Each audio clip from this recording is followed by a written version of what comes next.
This is your punishment for ordering me. I'll do as you wish. My name is Gina. I am currently 35 years old and pregnant.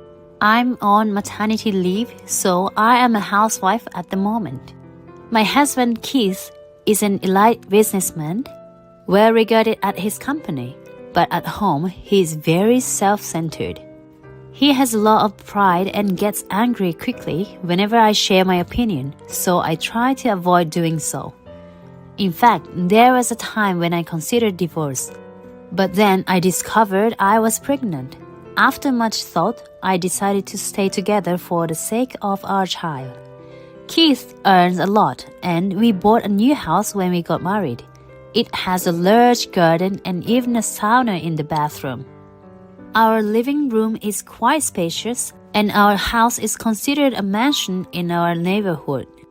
Shortly after finding out I was pregnant, I began experiencing severe morning sickness.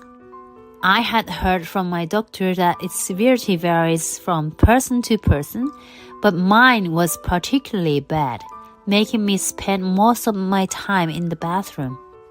As soon as my morning sickness eased a bit, I would quickly go to the supermarket and then rush to go bathroom as soon as I returned home. On really bad days, I couldn't even go shopping and had to rely on delivery services, which would result in lectures from my husband. You need to get it together. You are slacking off with the housework again. What's the point of you staying at home? That day, I was struggling with housework due to severe morning sickness. While I was in the middle of folding laundry, I had to rush to the bathroom and Keith returned home during that time. When I came back to the living room, he glared at me angrily, and that was what he said. I'm sorry, today my morning sickness was particularly bad. I'll start preparing dinner right away. But as I headed to the kitchen, Keith stopped me. Morning sickness is not an illness. Are you just using it as an excuse to avoid housework? Fine, I'm going out to eat. He left the house in his suit, carrying his bag. I drank some water and sighed deeply. I know it's not an illness. I don't enjoy having severe morning sickness.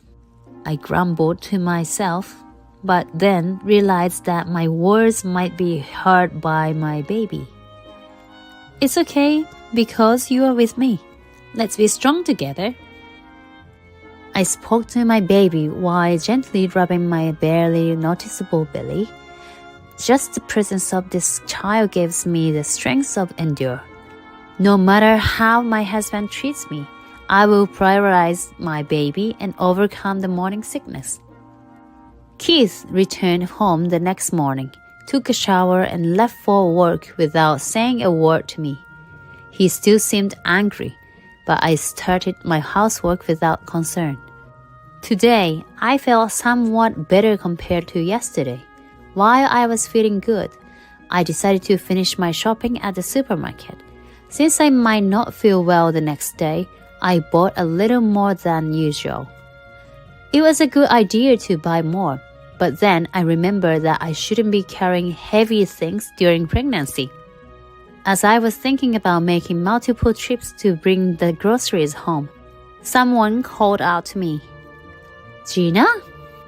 I turned around and saw Eileen, his sister. Eileen, hello. Eileen, unlike my husband, is very kind and has always treated me well.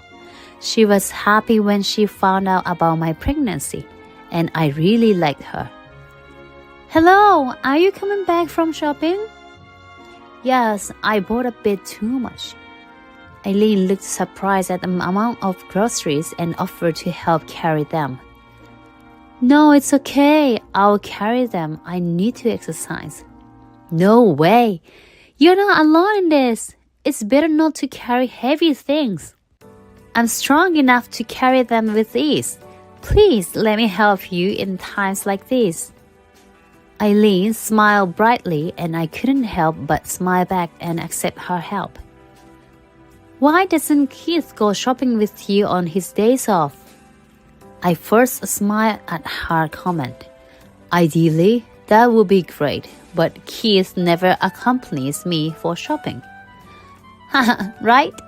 I'll do that next time. I didn't want to worry Eileen, so I replied that way. But she seemed to understand and smiled at me. Call me when you go shopping while Keith is at work. I'll come with you. We live close by. After all, let me do this much. I was very touched by her words. After carrying the groceries home, we had coffee and chatted for a couple of hours before Eileen left. I realized I had a great time and that my morning sickness felt lighter. Huh? My morning sickness isn't as bad today. Actually, I forgot about it while talking with Eileen. I remembered hearing that morning sickness is related to hormonal balance, but maybe it's also influenced by my mental state. Later, when I was preparing dinner, Keith came home. I'm home. You did your work properly today. Welcome back. I'm feeling better today. Keith chuckled and took off his tie. You're just using morning sickness as an excuse to be lazy, aren't you? A colleague's wife managed to do all her duties even while pregnant. I was irritated by his words, but refrained from arguing back to avoid making him angry. Like I said before, morning sickness varies from person to person. The doctor said some people have it easy and others, like me, have it severely. Some even get hospitalized because of it. We've talked about this many times before, but I wanted to mention it again. However, it had no effect. That's what I'm saying. Like I've said before, pregnancy isn't an illness, so morning sickness is something you can overcome with willpower. You're using pregnancy as an excuse too much. Don't justify your laziness. It seems useless to say anything. I've given up on being understood by my husband. Months have passed, and my belly has grown bigger. The morning sickness has settled, and the baby is growing well. I can feel it kicking and moving around. The baby's energy makes me extremely happy. But at the same time, doing household chores and shopping has become more difficult. I decided to try talking to Keith, without much hope. Welcome home. Can we talk about something? When I approached Keith as he returned home, he looked a bit annoyed. What? Well, my belly has gotten bigger and recently it's become a bit difficult to do household chores and shopping. What? You want me to do it? No, not exactly. I was wondering if you could help out, even just on your days off. I spoke to Keith, who clearly looked annoyed. I had expected him to refuse, but to my surprise, he became furious. What do you think I am? Who do you think you are? I'm working extra because you can't work, you get that? And now you want me to help with housework too? I was shocked that he got so angry just because I asked for help. His shouting continued. Always using pregnancy as an excuse. It's your fault you got pregnant, you useless person. His unbelievable words gave me chills. What did you just say? My fault for getting pregnant? That's right, isn't it? It's a woman who gets pregnant. You just cooperated because you wanted a child. You don't even get that. Keith left the room, clicking his tongue. His harsh words didn't sink in at first, but as time passed, anger welled up inside me. Realizing he had been thinking this way without my knowledge, I felt foolish for trying to support him. I didn't know where to direct my feelings and started to cry. Just then, the baby kicked in my belly. Feeling the moment, as if the baby was comforting me, I started to cry even more while rubbing my belly. I'm sorry. It's not good to have a mother like me. I need to be stronger. I sat in the room alone for a while, rubbing my belly. I decided not to expect anything from Keith anymore and regained my resolve to continue with the household chores. As I was preparing to go shopping, my phone rang. Looking at the screen, I saw Eileen's name. Oh, hello, Eileen. Gina, are you going shopping today? I was thinking we could go together. Her invitation came at just the right time, making me smile. I was just about to go. Yes, let's go together.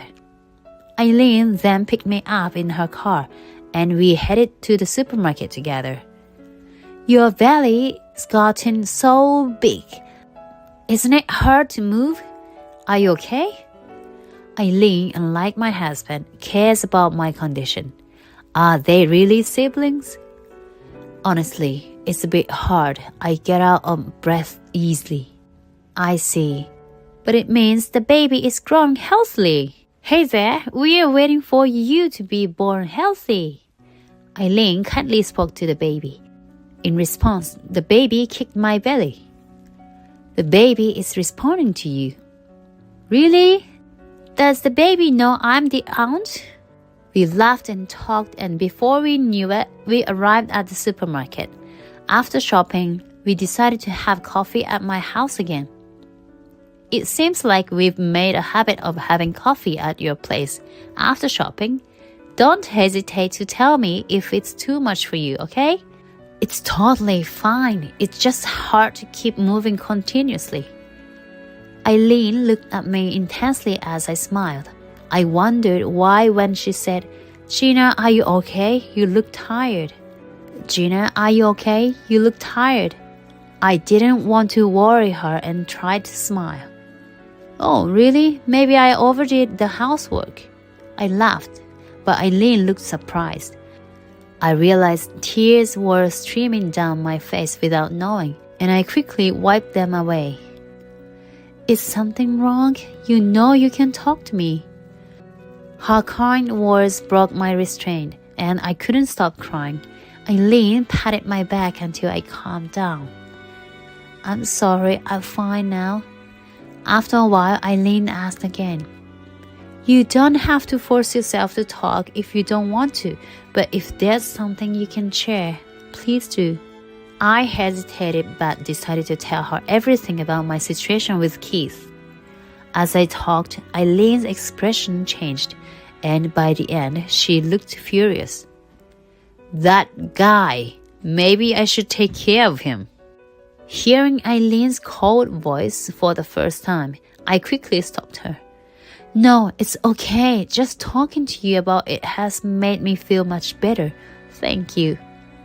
Saying it aloud, I truly felt relieved and realized that it's not good to keep things bottled up. It's not okay at all. I will take care of it. Huh? Eileen, you will? Eileen's face changed from anger to sadness as she took my hand and said, Gina, I'm really sorry about my brother. It's not something that can be excused with an apology. But thank you for telling me. How have you been enduring all this? It must have been so hard. Her word brought tears to my eyes again. Her warm hand made me think I should have confided in her sooner. I can't leave it to that guy. If it's okay with you, Gina, I will support you. Let's put him in his place together. Grateful for Eileen's willingness to go to such lengths for me, I decided to take up on her offer. One day, Keith came home earlier than usual. Unexpectedly, he came back with a kind voice. I'm home. Being used to his cold attitude, I was surprised but responded, Welcome back. He smiled slightly and started to talk. Hey, we both need a break, don't we? How about we go to Hawaii for 4 nights and 6 days before the baby is born, just to clear our minds. I was incredulous at my husband's suggestion. What had brought on this sudden change? After days of coldness and getting angry over anything I said, I felt more suspicious than happy. What brought this on all of a sudden? I've been thinking, maybe I've been too hard on you recently. I've been overwhelmed with work and taking it out on you. Sorry. His remorseful demeanor left me unsettled. Sure, traveling will be difficult once the baby arrives. It was an appealing offer, but something about it didn't sit right with me. What's wrong? Aren't you happy? I thought it would be a nice way to show my appreciation. Seeing me not overjoyed, Keith looked disappointed. Thinking this might be an opportunity to rebuild our relationship, I decided to go along with the idea. Alright, let's go on a trip. Thank you. My acceptance seemed to please him, and he revealed he had already made reservations. The trip was scheduled for next week, a very sudden plan. Next week? Isn't that a bit sudden? I've been planning it for a while, wanted it to be a surprise. Seeing him talk sheepishly, I reconsidered my cold husband, thinking he might have been considerate in his own way. I see. Thank you. I'm about to enter my final month of pregnancy next week, so I'm a bit anxious. But if we are going, now's the only time. Yes, I'm entering my final month next week. Ideally, I'd like to stay close to home in case anything happens, but part of me also wants a break. If there are no changes in my condition, I decided to go. Great! Look forward to it next week. Seeing his happy face after so long made me glad, and I decided to accept his kindness genuinely. Later, Keith, in a good mood, seemed to enjoy the home sauna for the first time in a while and remained cheerful until bedtime. I thought if every day were like this, there would be no need for worries. Then, on the day of the trip, we're not forgetting anything, are we? As I was double-checking our travel bag, Keith called out from the bathroom where he had been taking a bath. Gina, there might be something wrong with the sauna. Heading to the bathroom, wondering why he was using the sauna before our trip, I saw the sauna door open. Keith? As I peered into the sauna, I was suddenly pushed from behind. Eee! I fell into the sauna. Trying to protect my belly as I fell, I ended up landing on my back, hitting it hard. Ouch! Rubbing my back and looking towards the door, it slammed shut, and I saw Keith peering through the small window with a smirk. My blood ran cold as I shouted, Hey, stop joking! Let me out! But the door wouldn't open, as if something was blocking it. You really thought I'd take you to Hawaii? Keith spoke through the small window, still smirking. As if I'd take someone like you. I can't walk around with someone who's gotten fat and can't even do housework. You're useless. His face had returned to its usual cold expression. Realizing his recent kindness was all an act, I was shocked. Say whatever you want, but let me out. I was on the verge of tears, but first I needed to get out of here. I pleaded, but he didn't seem inclined to open the door. This is what you get for ordering me around. I never ordered you to do anything. You told me to do the housework, didn't you? That's enough of an order for me. Oh, I'm heading out now. Got an important girlfriend waiting for me. Enjoy your fortnight 6-day Hawaii vacation. Wait, stop joking around. Ignoring my screams, Keith left the bathroom. I kept shouting, but eventually I heard the front door close. That sound plunged me into despair. Sweating profusely inside the sauna. No matter how hard I tried, the door wouldn't budge. If I stayed in the sauna, it would surely become life-threatening. As panic and confusion set in, I started to undress to cope with the heat. Then I heard a thud. Something had fallen from my clothes. It was my phone. I immediately called Aileen, feeling like I had been saved. "Hello, Gina? Huh? I thought you went to Hawaii." "Aileen, help me." I urgently pleaded for help as soon as the call connected. Perhaps noticing something was wrong with me, Aileen's voice changed. "What's wrong? Where are you?" "In the home sauna." "Gina?" Feeling relieved to hear Aileen's voice, I told her where I was and then lost consciousness. The next thing I knew, I was waking up in the hospital bed with Aileen beside me, holding my hand and crying. "Aileen?" Noticing that I had woken up, Aileen started crying even more.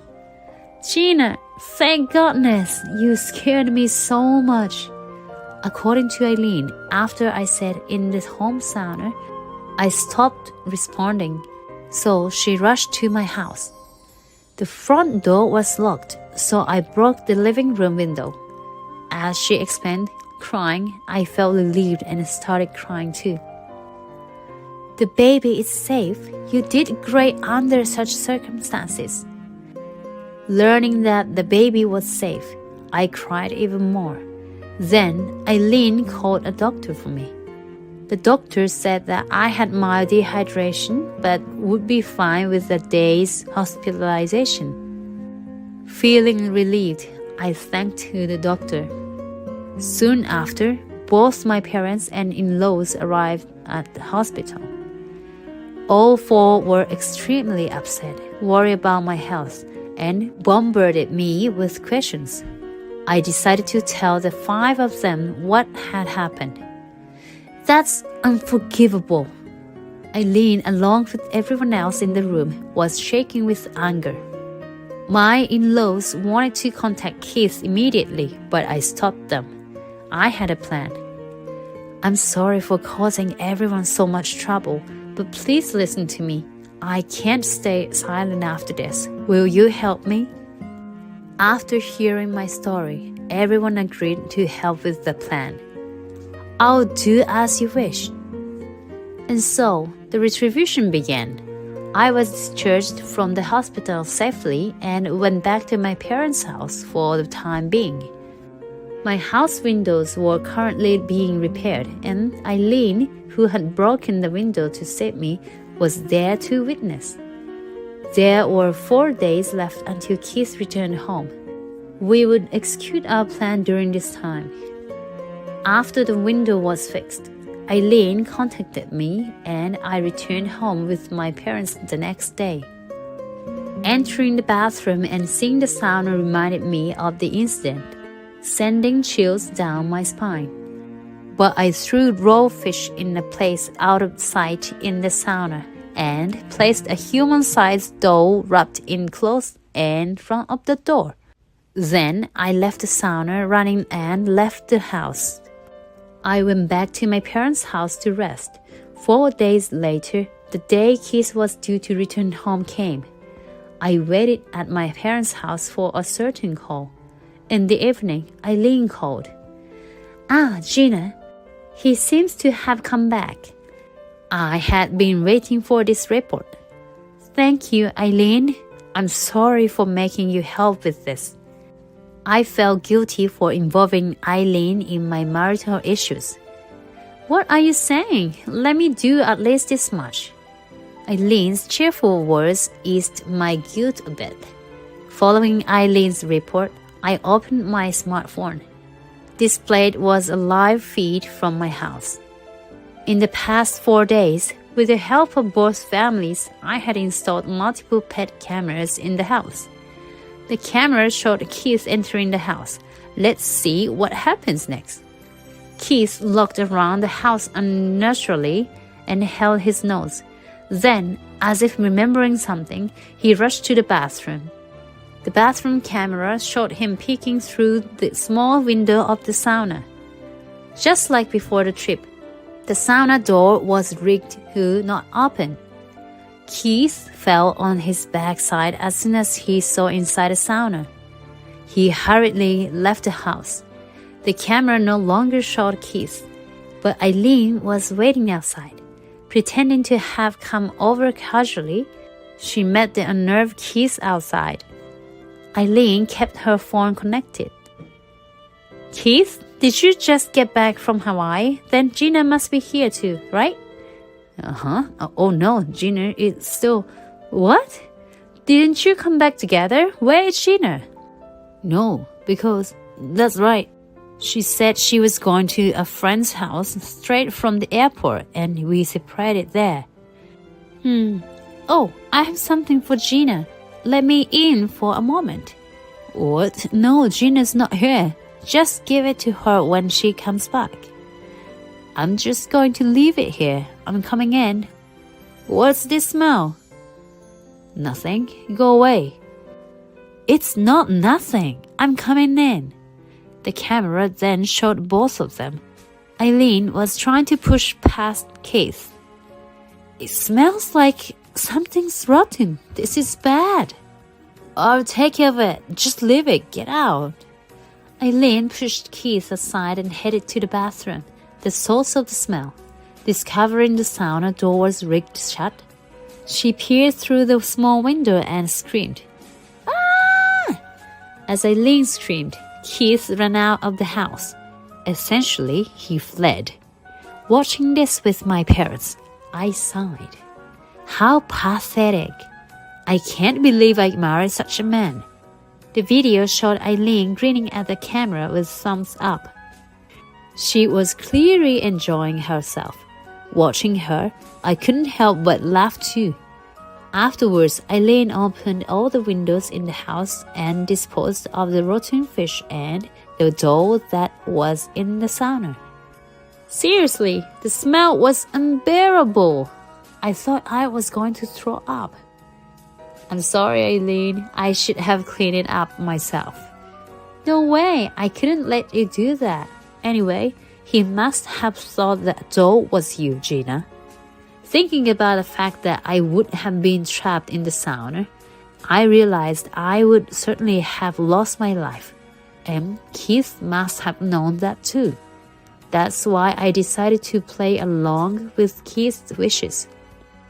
Later, my in-laws called Keith saying, "We heard from Eileen. What's this about?" Don't tell me that you did that to Gina. When I told them about the punishment I had in mind for Keith, I refused for them to help out, saying I couldn't let them deceive their own son. However, my in-laws willingly offered their help, and I gratefully accepted. Keith was so panicked. We need to make him reflect properly. My in-laws seemed a bit excited, much like Eileen's reaction, and I thought to myself how parents and children are alike. According to them, Keith said, "I don't know, it wasn't my fault. I had turned off my phone to pretend I was still trapped." Eileen and my in-laws had been in touch with me through my parents' phone. There would surely be missed calls from Keith on my phone. Next, my parents tried contacting Keith, but he didn't answer. My parents even called his company, but surprisingly, he hadn't shown up for work either. In fact, the company side seemed eager to get in touch with him and asked for contacts. This confirmed my belief that he really thought he had caused an incident. Of course, that was indeed the case. Afterward, we lost track of Keith, and he didn't seem to have returned home. Eileen was looking for him. The reason we wanted to find him was to get him to sign the divorce papers. A few days later, Eileen found Keith, who, as expected, was with his mistress. She called him and took him to his parents' house. Upon receiving this news, my parents and I headed there too. However, Keith likely still believed I was dead. So I stayed in a room on the second floor of his parents' house to observe the conversation. I had the pet cameras installed at his parents' house, and I watched the situation unfold on my phone. To make sure I could hear everything, Eileen kept her phone on call. The moment I turned on the camera, I saw Eileen slapping Keith. She hit him hard enough that he stumbled and fell. I was surprised on how strong Eileen was. "What were you thinking? Where have you been all this time?" "Do you realize what you did to Gina?" "Speak up, you! Say something!" Keith remained silent and kneeling, receiving another slap from Eileen. It seemed better not to anger Eileen.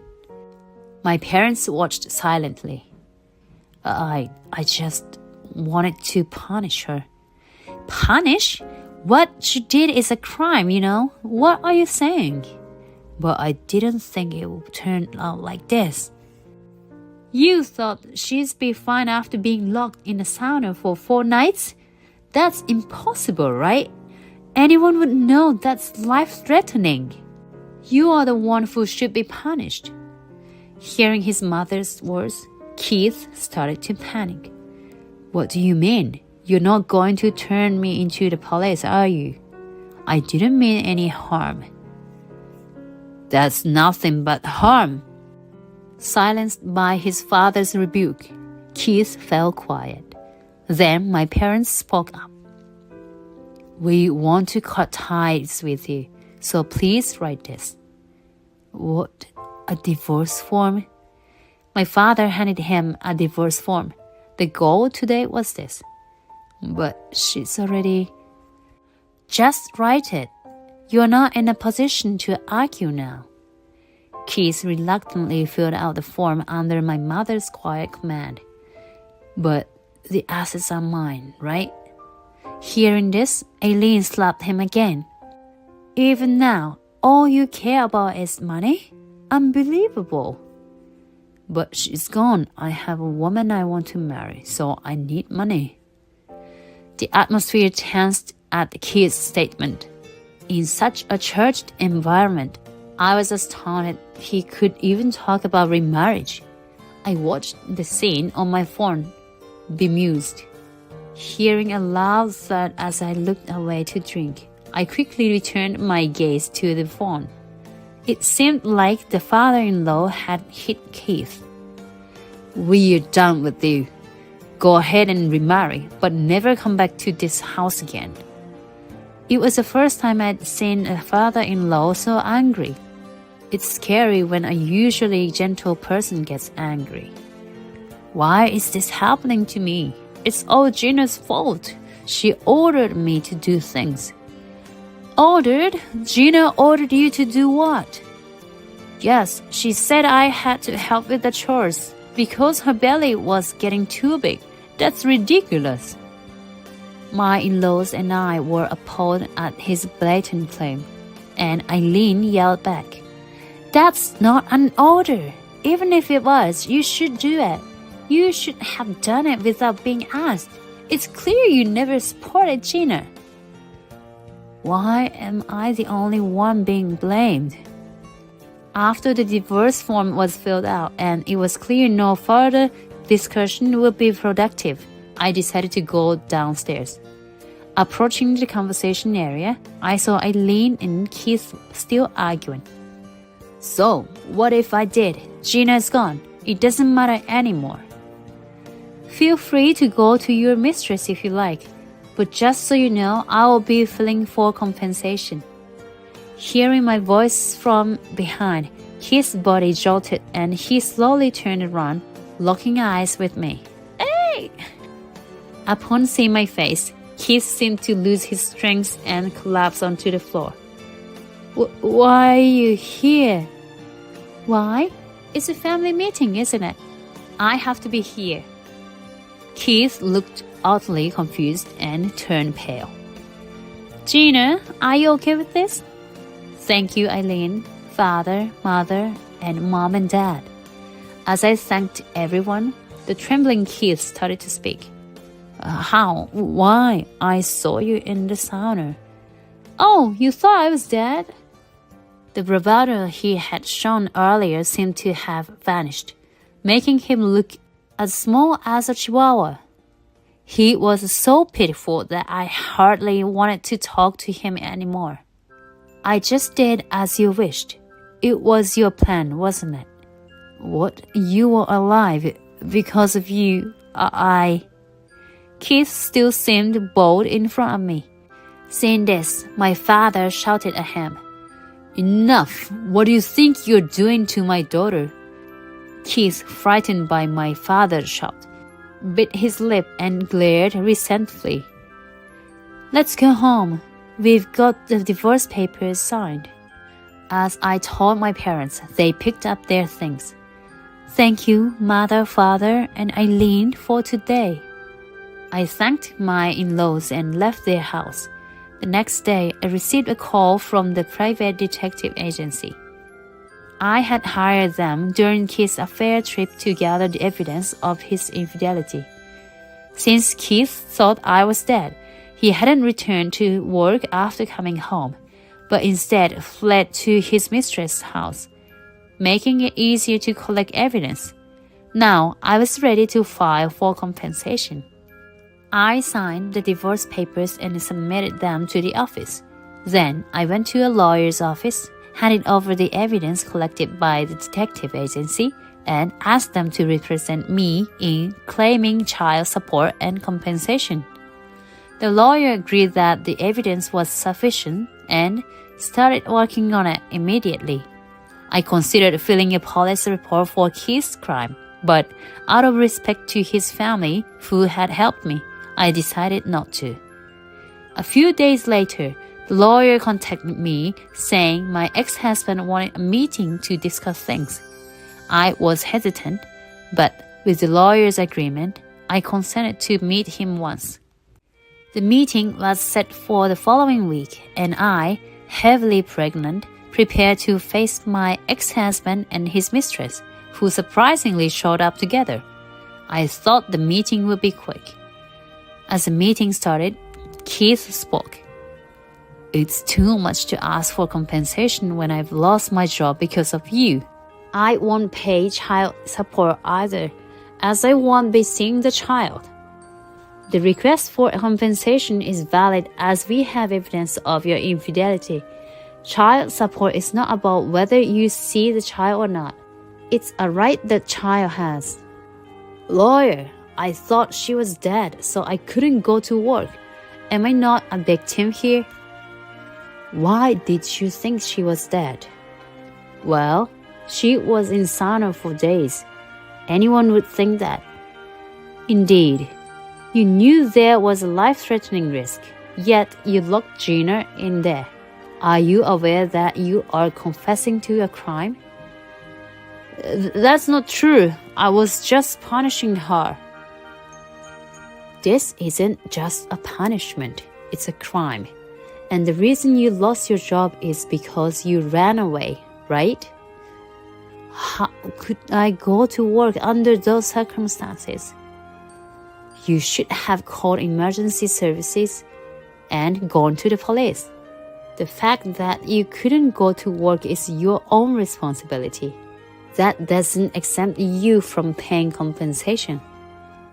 As they argued, Keith fell silent, unable to retort to the lawyer's points. The mistress, initially smirking beside Keith, turned pale upon witnessing the lawyer's counter-arguments. What was she even doing here? You say something. You said you'd silence my wife. Hearing Keith's words, I looked at the mistress, who flinched and looked away when our eyes met.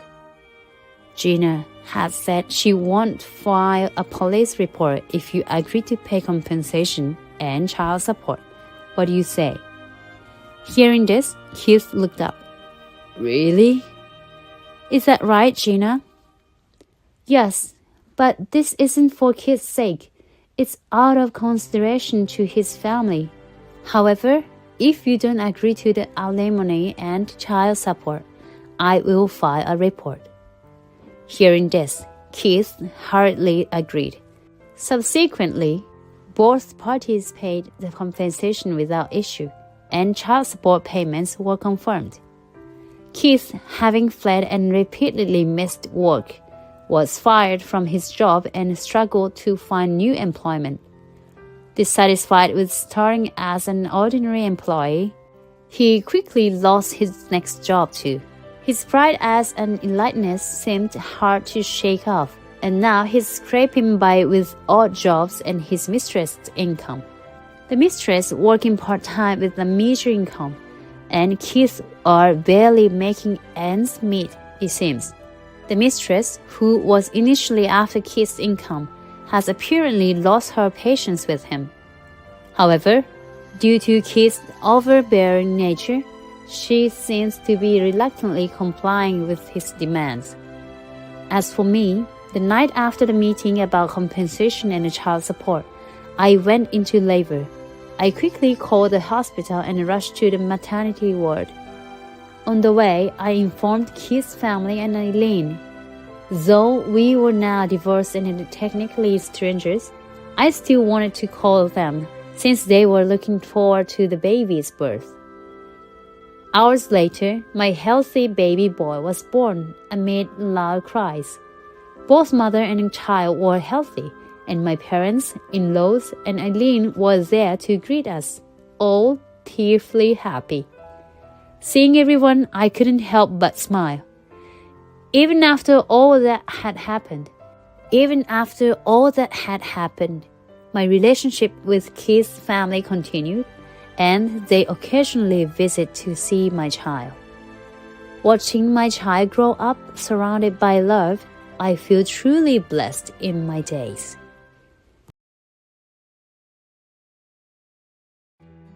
Hey, it's the welfare poor. How are you doing? At a certain party where we reunited, Patrick approached me with a mocking tone. Unaware of my life after our divorce, he seemed to believe I was living in poverty, relying on welfare.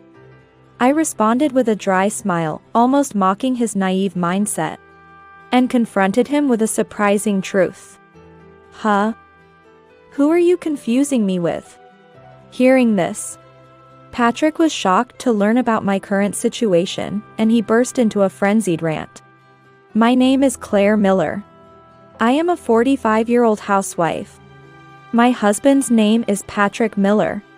He is a 50-year-old company employee who has now risen to the position of department head, being the breadwinner of our family. Our meeting was through my mother. I had been married once when I was younger and had lost my husband early, living the rest of my life as a widow. However, my mother, concerned about me living alone while still young, meddled and set up a meeting. The man was apparently a junior colleague from the company where my mother worked, reputed to be well regarded within the company. I couldn't rudely refuse the meeting set up by my mother, and eventually, everything led swiftly to an engagement. Initially reluctant, I was naturally drawn to Patrick's sincerity and humility, and eventually accepted his proposal, leading to our marriage. Let's visit your former husband's grave together every year on our anniversary. Seeing you happy, I'm sure he would rest in peace. I was deeply grateful to Patrick for understanding my feelings about not being able to forget my previous husband. For a while after our marriage, we lived truly happily. But about 6 months into our marriage, a significant change occurred. Dementia, you say? I had been consulted by Patrick about his mother's strange behavior, and had taken her to a hospital in LA. With Patrick busy at work and me being a housewife, I was the only one who could accompany his mother to the hospital. However, the situation was worse than expected. Moreover, it has progressed quite far. It's dangerous for her to live alone in this state. His mother had been living alone, occasionally going to play golf with her neighbors once a week. Recently, she stopped attending, and her golf friends, worried about her absence, checked on her and found her house like a garbage dump. She was lying in her room, the air conditioner running despite it being midwinter. Furthermore, she had left the stove on with a kettle, nearly causing a disaster. Patrick's request for me to accompany his mother to the hospital was puzzling in itself. Dementia doesn't progress this suddenly. There must have been symptoms long before this. Didn't you notice anything until it got to this point? This question from the doctor brought suspicion to my mind. When my mother first introduced me to Patrick, he didn't bring his mother along.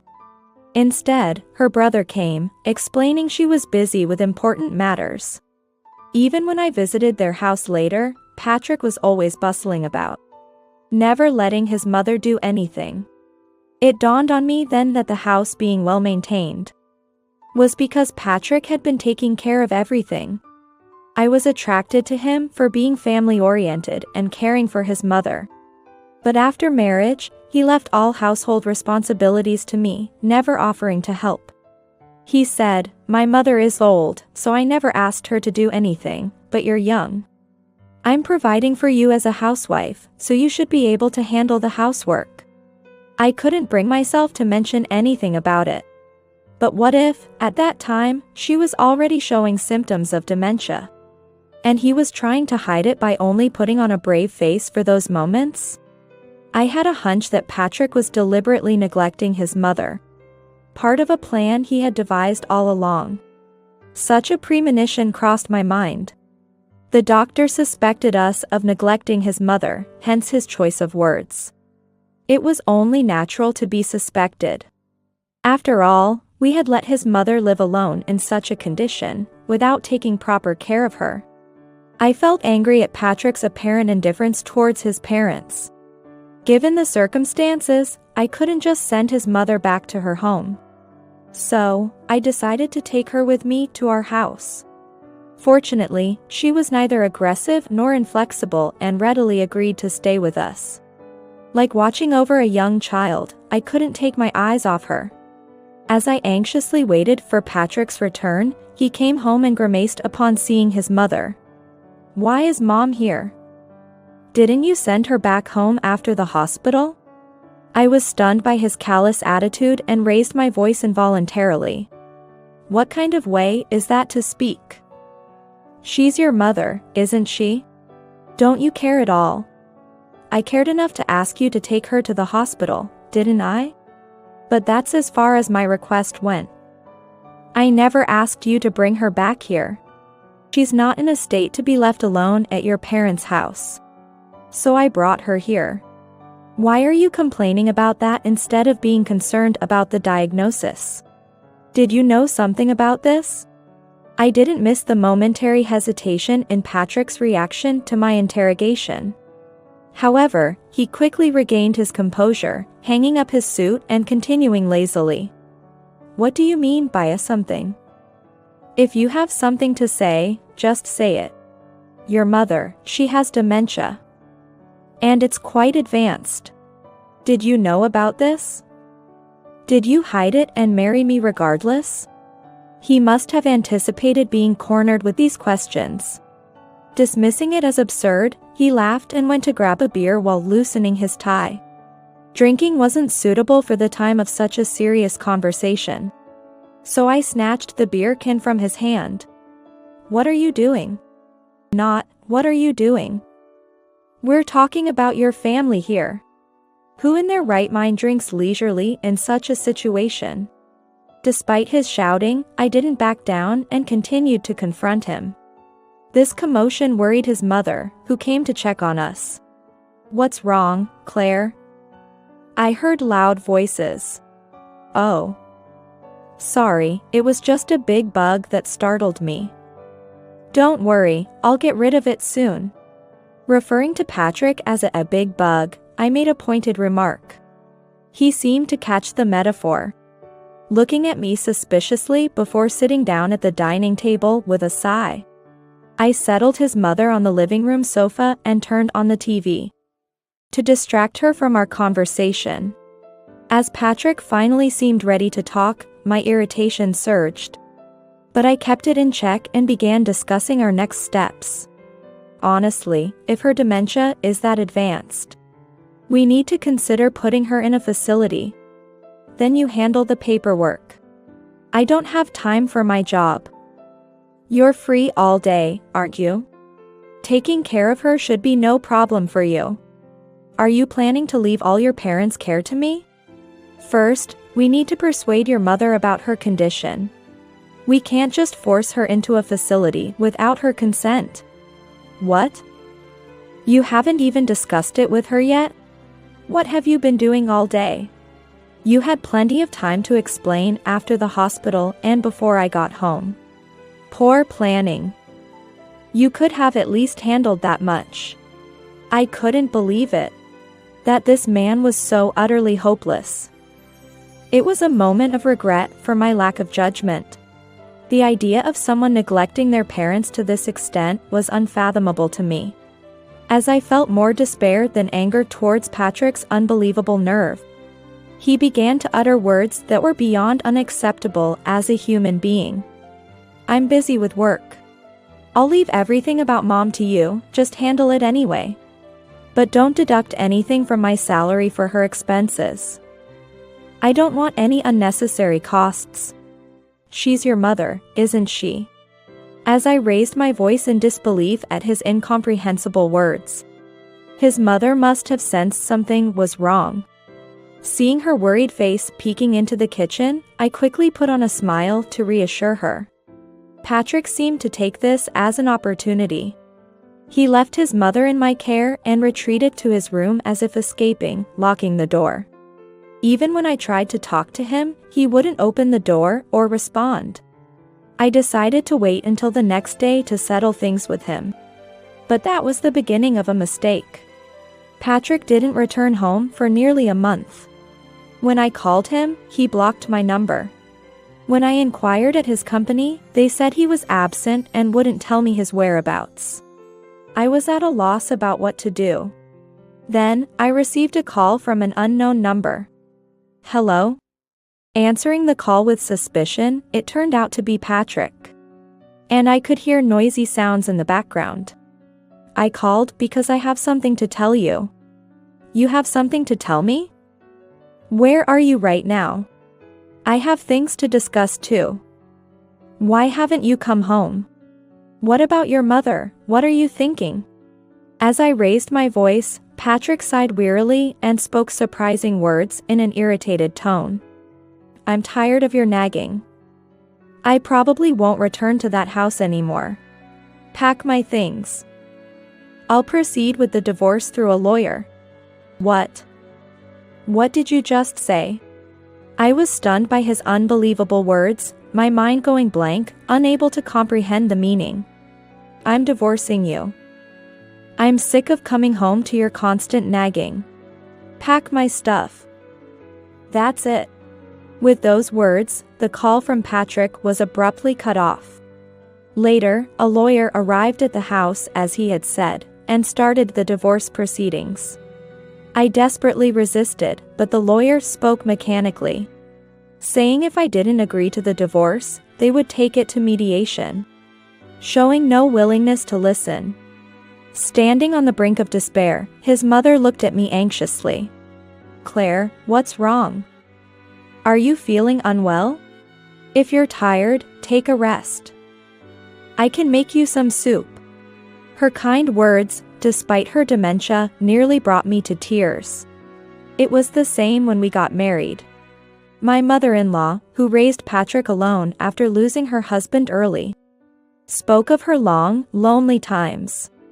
Looking back, I think I should have relied more on others. Patrick is a kind and caring boy, he'll surely support you.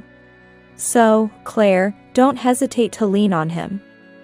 Don't keep everything to yourself. Remember the person who loved you, always in your heart. Your happiness is surely the greatest joy for the one watching from heaven. Watching her cheerfully sip coffee and laugh, tears overflowed. She must have sensed my pain and hesitation about marriage, accepting me fully. Looking back, the image of a young Patrick must have been in her mind. His kindness now only superficial. His childhood memories were probably all that remained vivid in her dementia-affected mind. I heard that dementia leaves only past memories clear. And her words then must have been a reflection of that. While caring for her, I was lost about what to do next. Recently, caring for her was wearing me down mentally, and I felt like I was reaching my limit. Perhaps divorcing him would be easier than enduring his constant harassment.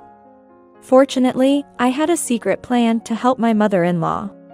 Rather than leave her to such a careless man, I would take care of her myself. I vowed to protect her. Resolving to grant Patrick his wish, I decided to go through with the divorce. 5 years later, I was attending a certain reception party. Dressed in a gown, I was exchanging greetings with various celebrities.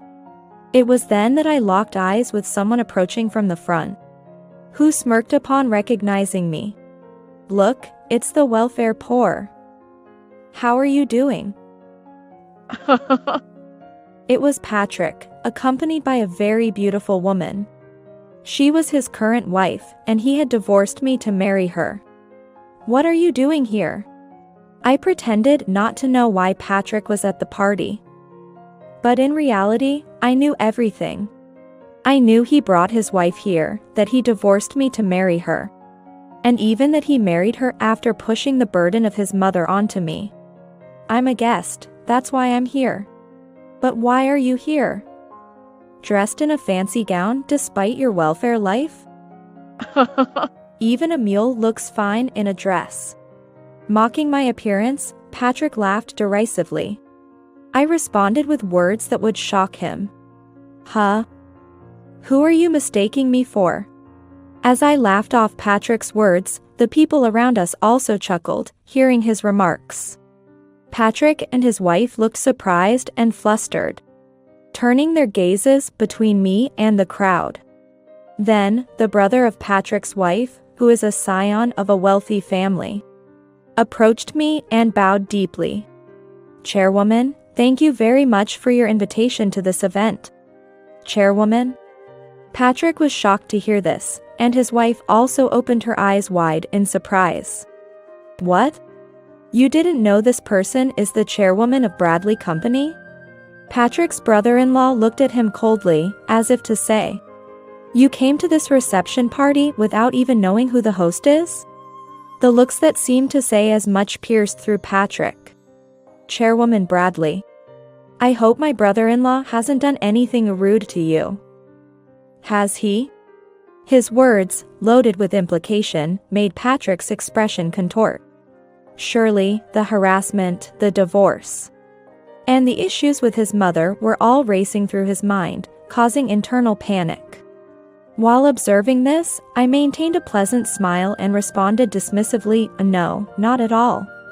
Your brother-in-law, right? I didn't know.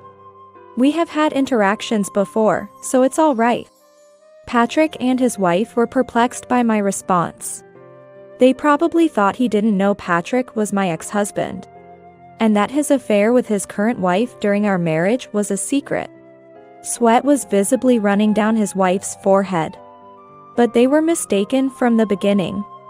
The reception party started soon after, and as the host, I was introduced and went up on stage. During the event, I was asked about the secrets to my management success, and why I decided to start my company. Various questions were asked, and then Patrick's brother-in-law raised his hand. I heard there was a particular catalyst that led Chairwoman Bradley to manage her company. What was that catalyst? The attendees also seemed interested in his question, their attention turning to me. I told them I had something to show, and started playing a shocking video on the screen. "What is this?" The video showed Patrick and his wife, and the unknowing attendees looked puzzled, wondering what was happening. "These two are the reason I climbed to where I am today." As I said this with a refreshing smile, Patrick realized the background of the video. In a panic, he tried to rush onto the stage, shouting, "Stop it. However, I had anticipated his reaction and signaled to the male staff from my company, who restrained him. The video played uninterrupted, eliciting murmurs of surprise throughout the party venue. Well, it all worked out great, huh? I managed to divorce that woman and even dumped the demented old hag on her. Now I'm finally free. I was nervous at first. I mean, a mother-in-law with dementia? No thanks, I'm not into caregiving. Then you came up with that bold plan. It freaked me out. But it was a genius idea, right? Mary Claire, dump the old lady on her, then divorce. Just act like I didn't know about dementia, no problem. I admit, I panicked when I heard she nearly started a fire, but now, it's none of my business. Related by blood or not, I don't need dead weight. The participants were speechless at the video of Patrick and his wife laughing. They were appalled by the couple's inhuman remarks. His wife, noticing the stares, panicked, and Patrick collapsed weakly, in despair. But I wasn't finished yet. I owe my success in business and my rise to where I am now to my ex-husband, Patrick, and his current wife. I was brilliantly tricked by both.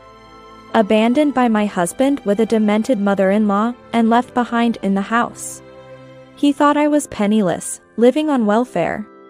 Little did he know, I had saved up $9 million before we even married. If he had any interest in his wife, he would have investigated or asked, right? What do you all think? Hearing my words, Patrick and his wife looked shocked. With Patrick blurting out in astonishment, $9 million. I used to run multiple companies when I was young, generating millions annually. After earning enough for a lifetime, I retired early, and thanks to him, I didn't need to touch that money, comfortably navigating married life. When we met, I was already a homemaker, helping out with my family's business. So he suspected nothing. As I shared this with a troubled smile, the audience ridiculed them for their ignorance, making Patrick and his wife the butt of the joke. Witnessing this, Patrick's brother-in-law, who was quietly observing, was approached by his sister, who begged him for help. But then, an unexpected turn of events occurred. Despite being pushed to rock bottom by my worthless ex-husband, someone helped me. Lighting, please spotlight him. The spotlight, which had been on me, shifted unexpectedly to Patrick's brother-in-law. His wife, startled, looked back and forth between me and her brother in confusion. This video, well captured, isn't it? It records their conversation. Who do you think filmed it? Upon my question, Patrick's wife's face turned to despair, realizing that her brother, who she thought was her ally, was involved. As you clever people have guessed, only someone close to them could have recorded this. Indeed, this invaluable footage was filmed by her brother, who cooperated with me. At that moment, the blood drained from Patrick's face. He hadn't expected that I would be in cahoots with his wife's brother. As I began explaining why I collaborated with him, Patrick and his wife were left speechless. After being burdened with everything by my lousy ex, I started a new business to support my mother-in-law in a facility. Then I received a call from him. He learned of the affair and subsequent marriage when my ex bragged about it to a co-worker at his company, and the story reached the president, his brother. Patrick's indiscretion had caused his downfall. He reached out to me, worried, and wanted to personally support my venture. He became an investor and now is a valued business partner. He empathized with me, having been cheated on and divorced by his previous wife too. As I spoke, the brother-in-law clenched his fists in anger, staring daggers at Patrick and his wife. Having such disgraceful people in his family was unacceptable. He said he'd do anything to help me get my revenge. That's how today came to be. After revealing everything, I turned a cold gaze toward Patrick and his wife. while the audience's icy stares pierced them. Overwhelmed by the hostile atmosphere, Patrick and his wife were visibly shaken. I walked slowly towards them and delivered the final blow in front of everyone. I never want to associate with scum like you again. I will protect my mother-in-law for life. Never interfere with our family again. Staff, please escort these people out. Hearing my words, Patrick frantically reached out to me, resisting as the staff forcefully removed him. His wife, accompanied by female staff, left the venue quietly, too overwhelmed by shock and fear to resist, realizing her family knew everything. Thus, I successfully avenged years of resentment. My mother-in-law now lives comfortably in a facility. I visit her after work every day. Even with her dementia progressing, she remembers me, if not her son. I want to keep watching you become happier. Surrounded by smiles, grateful that my love kept me in her memories. My mother-in-law beside me, we looked up at the sky together, hoping for a long life. This became our daily routine. Since then, Patrick and his wife have been disowned by his family. Patrick, having disgraced his company, was effectively forced out. But of course, a man who marries into a wealthy family and behaves like this deserves no sympathy. Now, the two live in obscurity in the countryside, struggling day by day in an unfamiliar place. While I still harbor anger, seeing my mother-in-law smile is enough for me. Without dwelling on unnecessary emotions, I look forward to her cherishing work, love, and precious family time. That's how I live my days.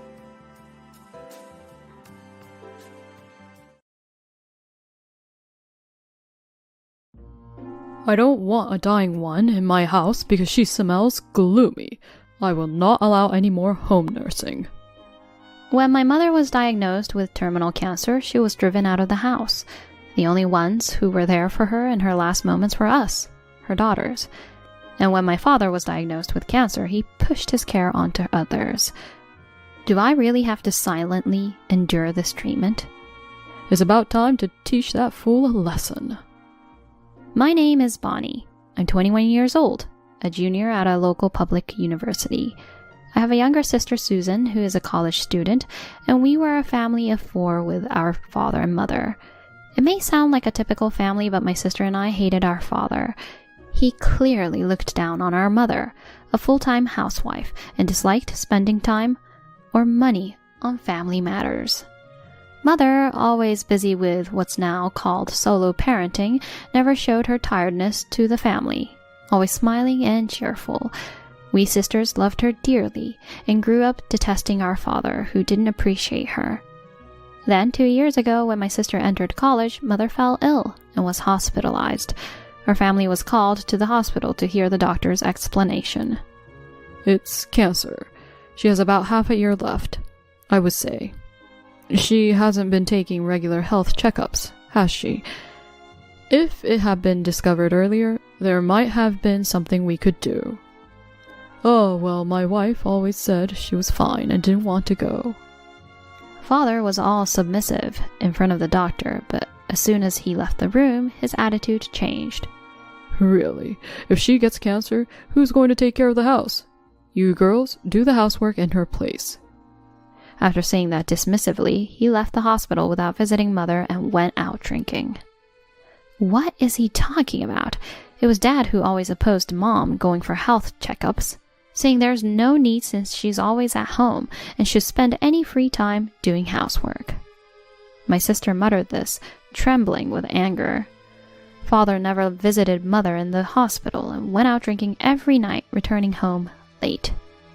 What does he even think about family? Mother spent some time at home after being discharged, but her condition wasn't good. My sister and I tried to help with household chores to ease her burden, but she visibly grew weaker. Father seemed to find her presence bothersome, and, far from being worried, complained. Really, a housewife who doesn't even do housework, just causing more trouble. Maybe we should start preparing for Mom's home care? When I hesitantly suggested this to Dad, he predictably opposed it. What's that? A waste of money. Having a dying one at home is depressing. Think about me, coming home tired from work, and then having to take care of her.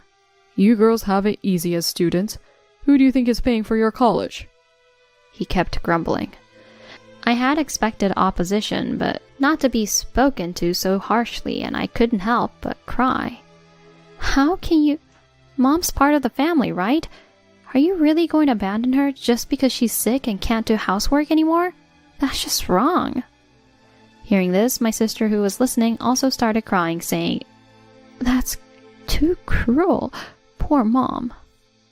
Father, apparently annoyed, said, I'm going out for a drink, but remember, I won't allow home care. And left. After Dad left, Mother came out from the back room. I'm sorry for making you feel bad. I'll be fine. I'll go to a palliative care ward with my savings. There's a palliative care center Uncle suggested. It's hard for you and Susan to take care of me while being students. You've had a hard time, thank you. Seeing my mother say this with a smile, my sister and I started crying again. After that, my sister and I visited our mother in the palliative care ward every day, but during that time, Father never came to visit. Instead of just taking care of the sick, do your chores properly. Who do you think is allowing you to live and attend college? He angrily said. Eventually, it was just my sister and I who were there for Mother's final moments. Even after being informed of my mother's passing by the doctor, I was in shock and couldn't grasp the reality until my sister said, Oh, we have to do the wake and funeral, right?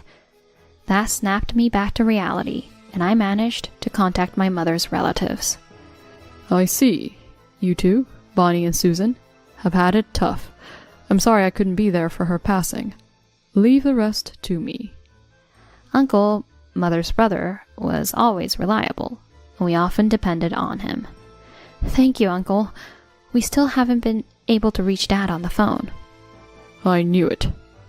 Father had been out drinking and hadn't answered his phone since Mother became critical. He finally arrived at the hospital 8 hours after her death, having been informed by his regular bar. Father, reeking of alcohol, sat down heavily and said, Finally, kicked the bucket, huh? Good riddance to the money-eater. He laughed heartily, and my sister and I looked on in disbelief.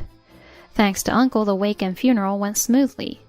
Father didn't prepare anything, but at the funeral he suddenly started playing the role of a loving husband. Thank you all for coming today for my wife. My caregiving hardships are nothing compared to her suffering. Yes, truly. Yes, I visited her every day. I considered home care, but it was her wish to spend her final days in a palliative care ward under professional care. Yes, thank you. I believe she would be happy. Hearing my father talk like this to the mourners, my sister also lunged at him in anger. Wait, Susan, it's Mom's funeral. Don't cause a scene. It would upset her. You're right, but it's so frustrating. He says such things when Mom died. I'm angry too, and I can't forgive him for saying such things. As we looked down, trying hard to suppress our anger, Uncle, Mother's brother, came over to us. Bonnie, Susan, I heard everything. I know it's hard, but I understand everything. It's okay. Call me if you need anything. Uncle, thank you. Uncle's words gave us some comfort, and we were able to focus on bidding farewell to Mother that day. Afterward, my sister and I sorted through Mother's belongings, trying to avoid Father as much as possible. Then, the day after Mother's memorial service, Father brought home a flamboyantly dressed woman in her 30s, obviously from the nightlife industry. Nice to meet you. With a saccharine voice, while Father had his arm around her, he declared, She's my girlfriend. We're going to live together from now on. You girls should get along with her. Wait, what are you talking about? You're bringing another woman home just after Mom passed away? We can't live with her, no way. Who do you think you are? This is my house. If you don't like it, leave.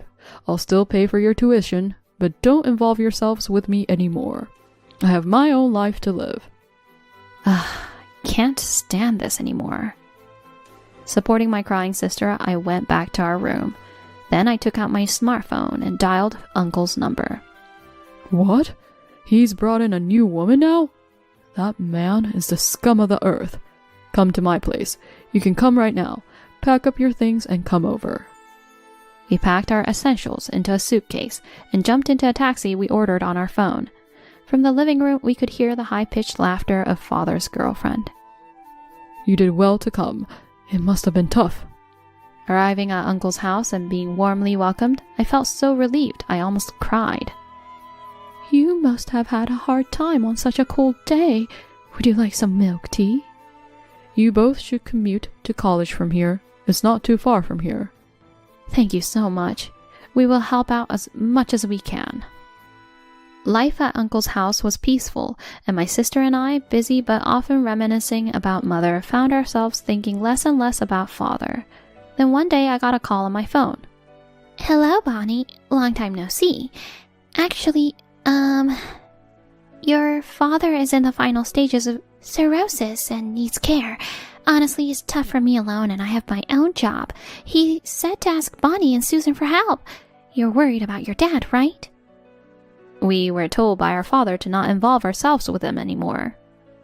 I ended the call shortly, but the girlfriend kept calling daily after that. Bonnie, he's angry, saying, have they forgotten the favor of being supported by me? Every day. Unable to bear it, I consulted with Uncle. That fool? He really is beyond redemption. It's about time to tell him the truth. Uncle sighed as he spoke. One Sunday, my sister, Uncle, and I went to my father's house. Welcome back, Bonnie and Susan.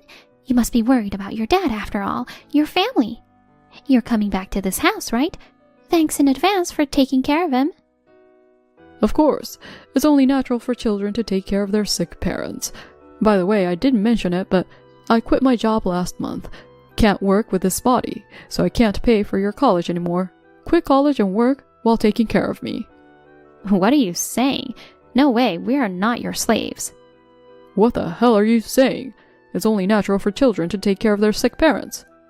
Despite not doing anything for his sick wife, with hands trembling in anger, I replied, we're cutting ties as family.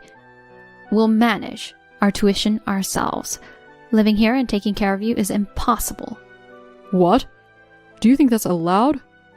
Yeah, it's thanks to your father that you've been able to live in this house all this time, isn't it? Then Uncle quietly spoke. The one who isn't allowed here is you. How long do you plan to stay in this house? It's time to tell the truth. I followed up on what Uncle said. Huh? What do you mean? This land and house were inherited by the girl's mother from our father, and the ownership was in their mother's name. So, after she died, it became mine. I'm her husband. Father raised his voice. That's why you're a fool. My father's face turned red at my uncle's words. My father had always had a complex about my uncle, who was a shrewd man, so it was even worse. It's ridiculous to think that a deceased wife's property automatically becomes her husband's. Uncle spoke dismissively. My sister had prepared a will and entrusted it to a lawyer. This house is now in Bonnie's name.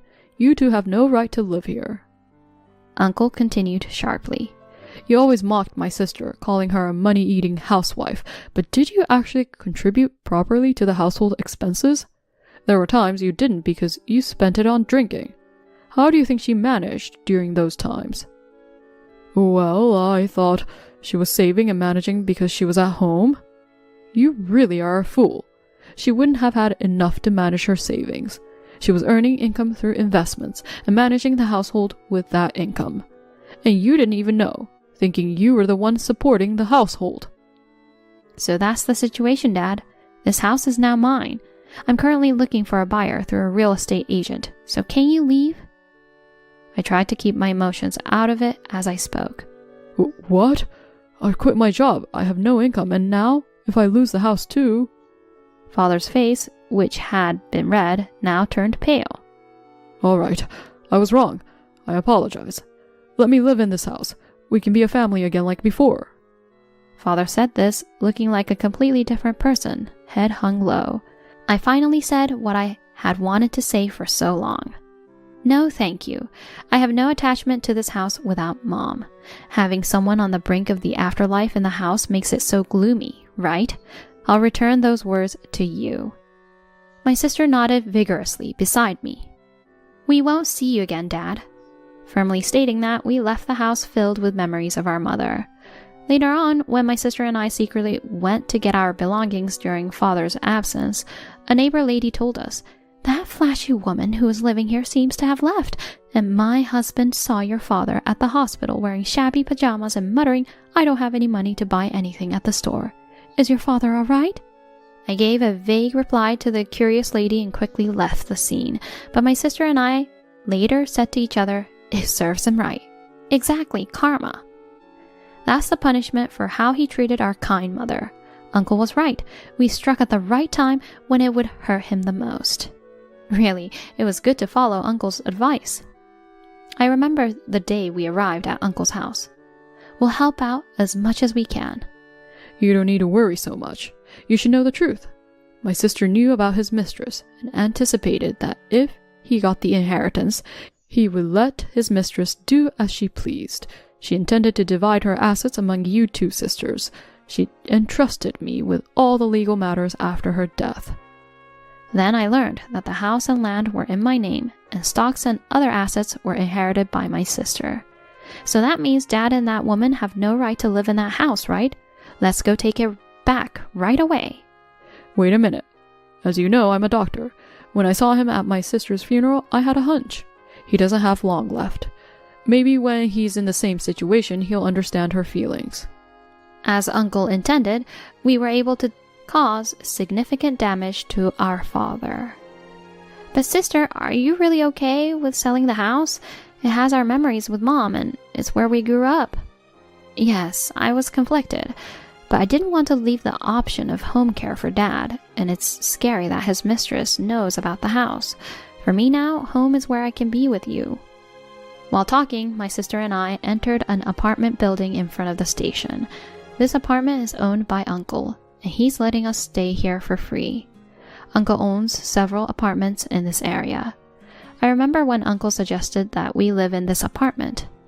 "We can't trouble you any further, Uncle." We tried to decline his offer, but he insisted. Let me do at least this much.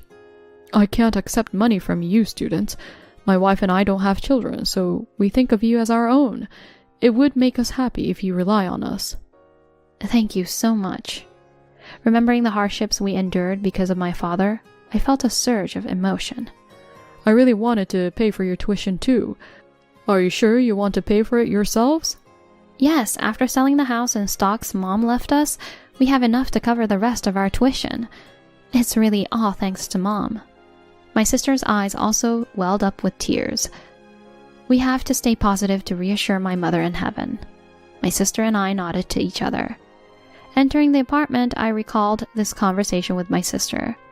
As we entered, we saw a photo of our mother. Her smile seemed to say, "This was the right choice."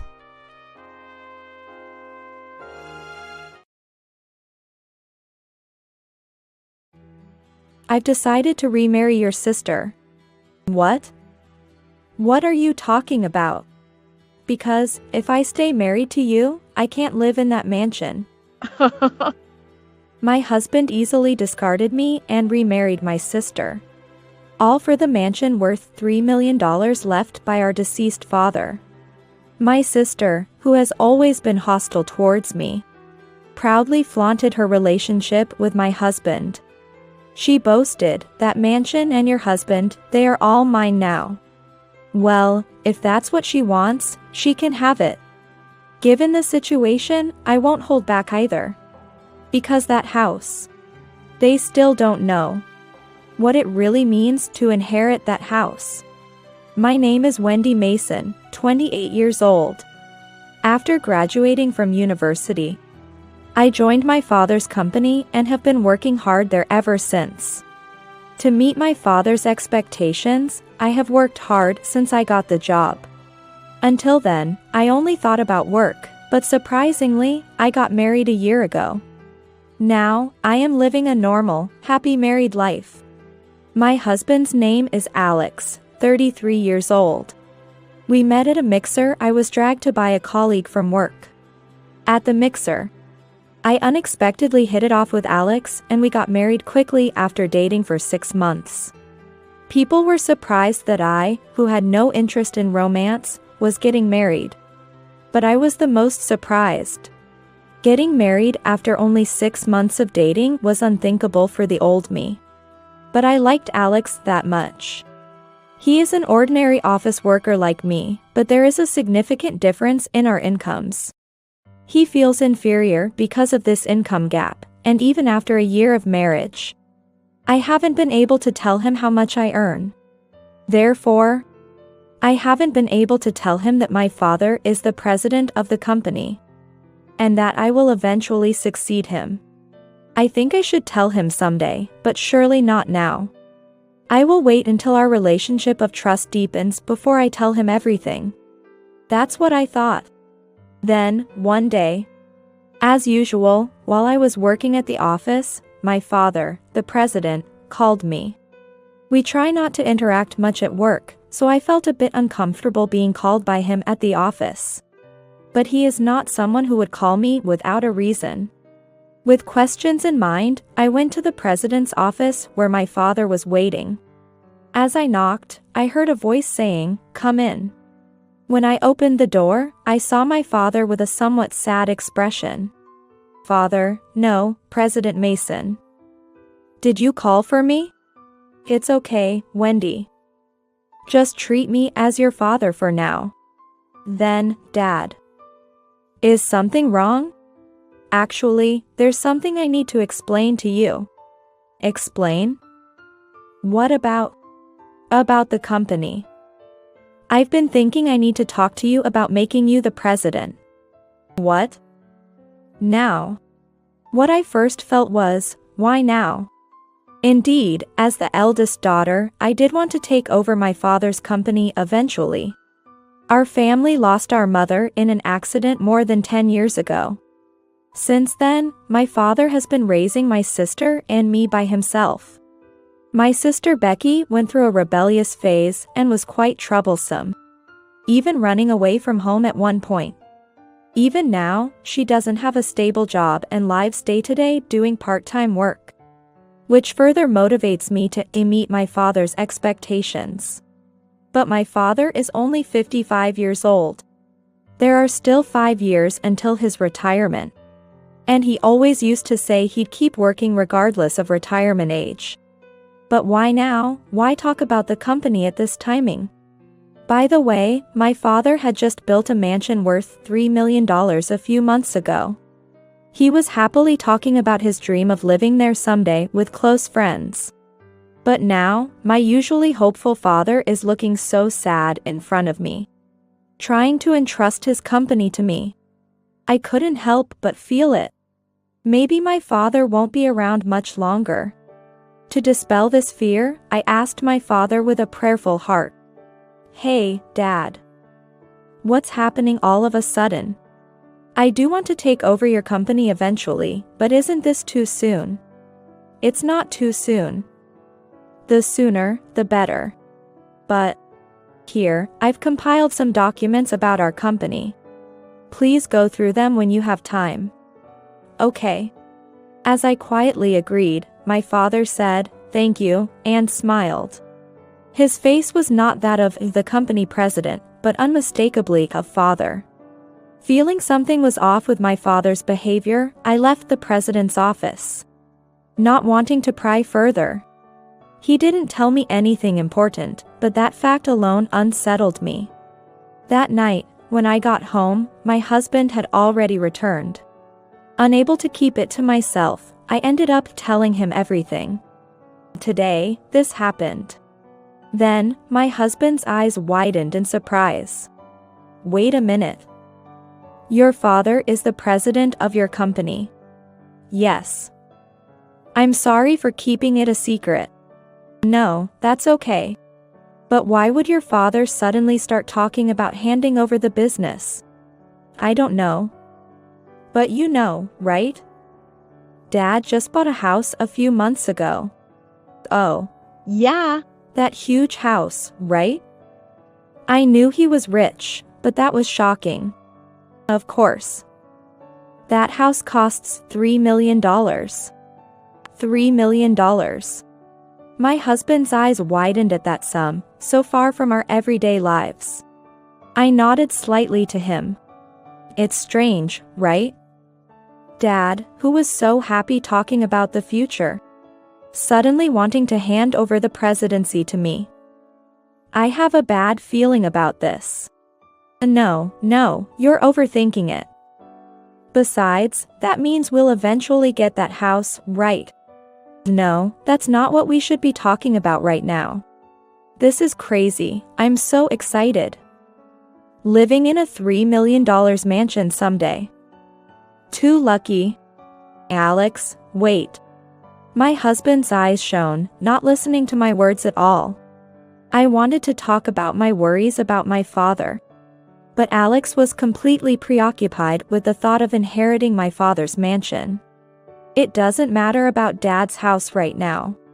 I talked to Alex because I was anxious about keeping it to myself. Why can't he empathize with my worries? But maybe, as my husband says, I'm just overthinking it. 2 months passed, still concerned about my father's behavior. One morning at 7 a.m., I was awakened by a call from the housekeeper who lived with my father. The news was of my father's sudden death. It seems the housekeeper found my father collapsed in the hallway. When she arrived for work as usual at 6 a.m., he was immediately taken to the hospital by ambulance, but it was said he had already passed away. I'm sorry for the late contact.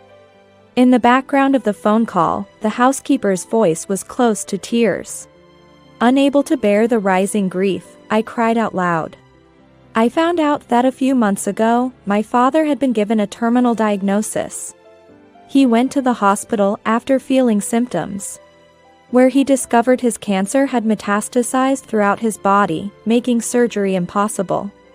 He had been undergoing medication treatment while still visiting the hospital. But the tumors never shrank. So, he decided to entrust me with his legacy. Ironically, the cause of my father's death wasn't the cancer itself. According to the doctor, it was a heart attack.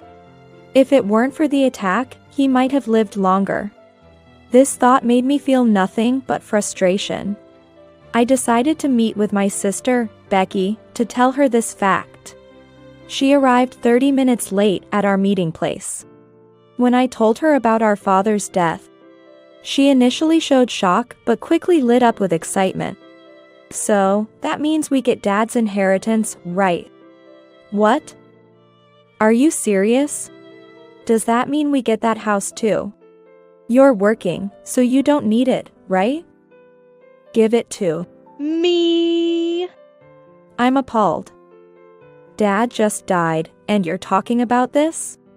Well, Dad donated all his savings, right? The only thing left for us to inherit is that house, isn't it? She was right about that. Dad had always disliked hoarding money, donating all his income to children's homes and refugees abroad.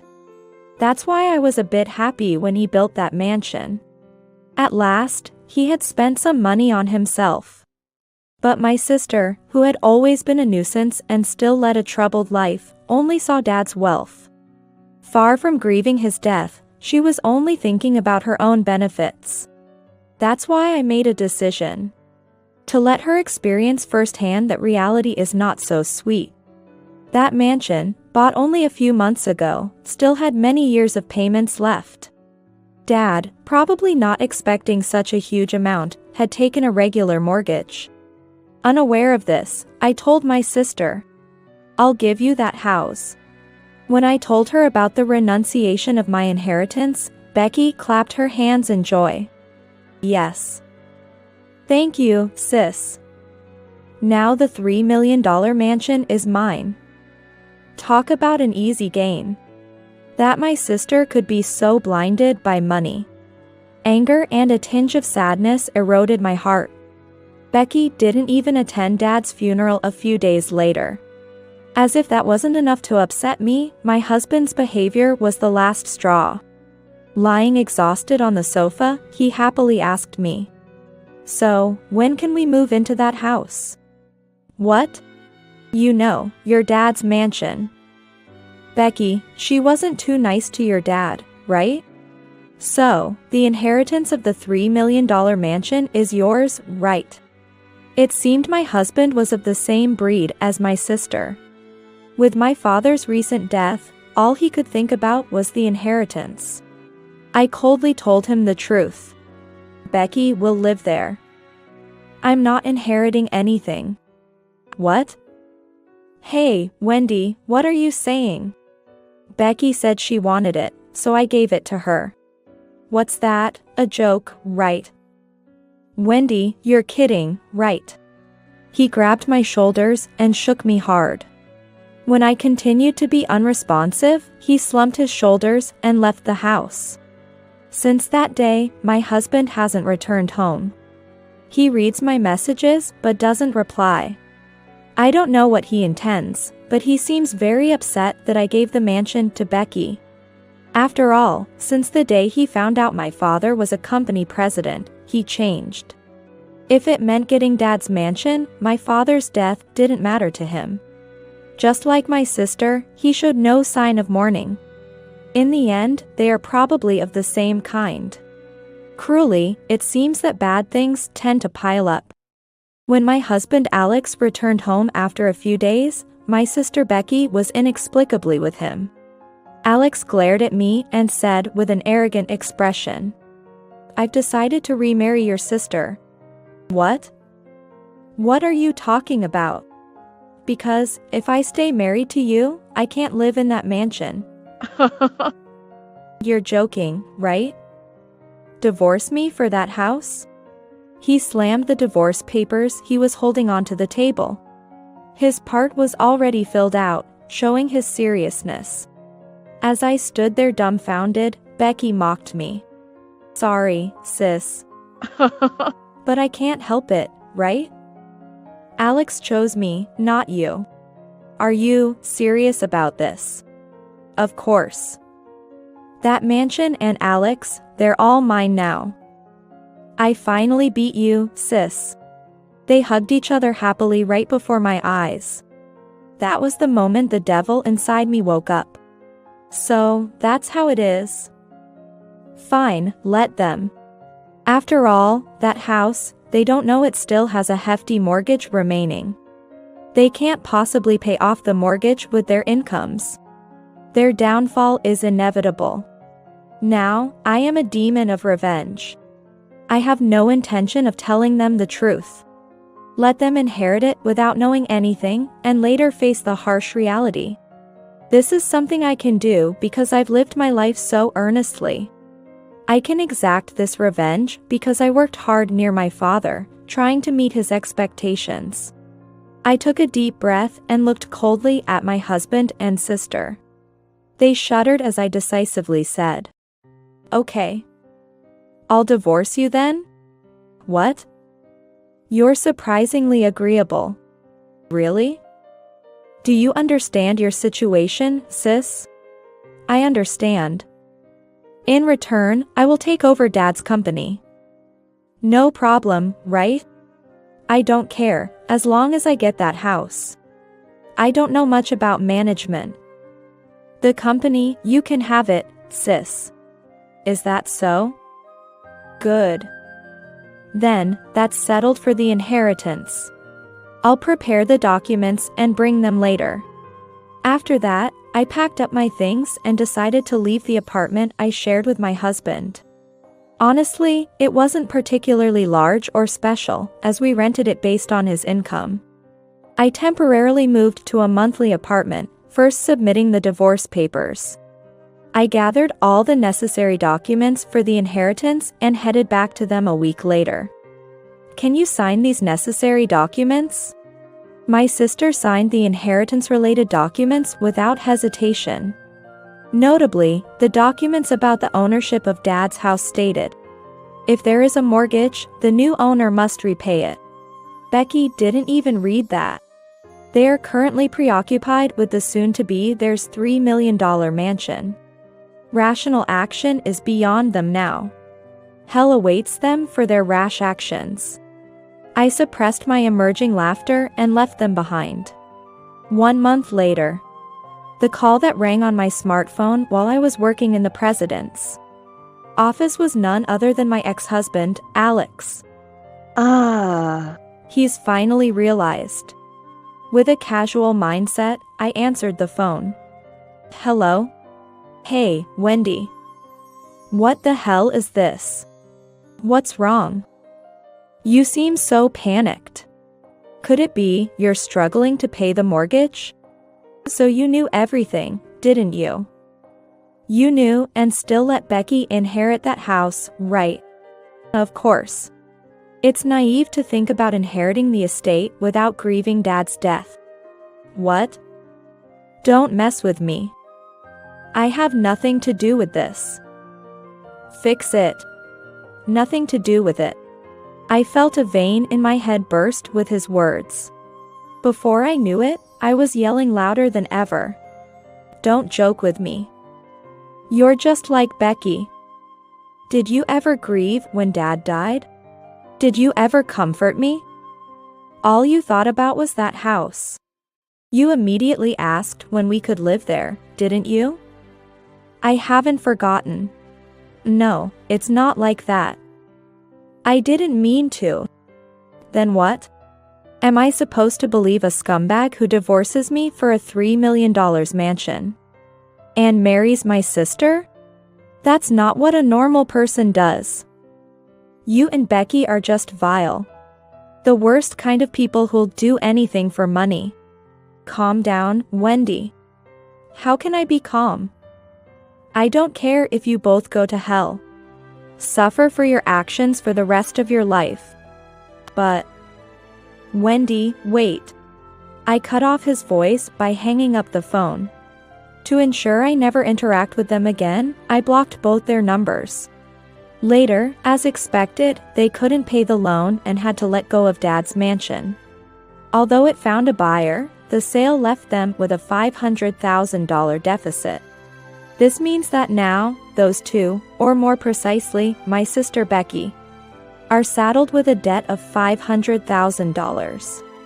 However, since Alex also signed as a co-signer during the change of the house's ownership, it effectively became a debt for both of them. They'll likely spend their entire lives repaying this debt. But I won't sympathize. This is the rightful punishment for their disregard of Dad. As for me, I will continue to protect the company Dad built. Hopefully, one day in heaven, I'll tell Dad, I protected the company. Hearing "well done" from Dad in heaven is my current dream.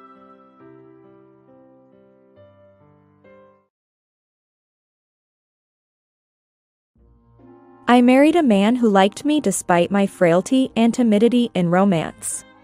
I thought we were enjoying our married life, but while I was hospitalized, my husband found a beautiful woman who was a divorcee. Not only that, but he also decided to leave me, saying, I can't stay with you because you don't work, and I'll take $800 a month in compensation. So, he coldly moved forward with the divorce. My name is Michelle. I work quietly as an office worker in a real estate company. I never had a particular interest in real estate or a knack for office work. In fact, I've been physically weak since childhood, often experiencing breathing difficulties due to internal organ issues. While not life-threatening, it meant I spent time in the hospital once or twice a year.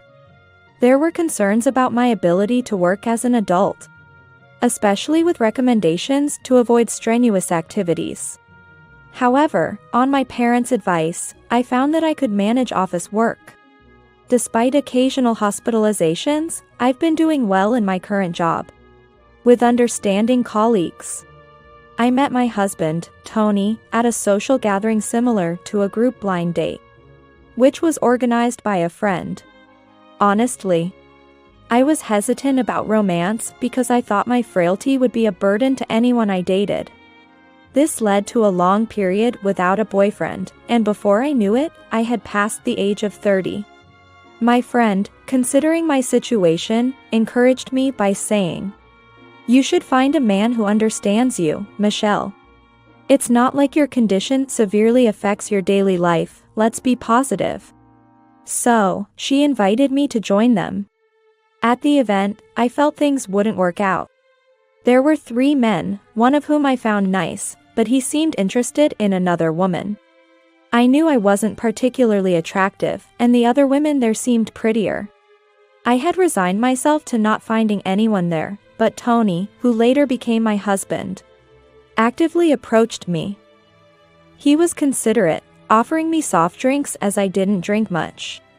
But listening to him, I realized he was the last person I wanted to get close to. I want to marry someone who matches me. My ideal is marrying a top actress. Hearing such things made it clear to me that Tony and I were not a good match. His overconfidence made me wonder where it came from, and even caused me to feel a sense of aversion.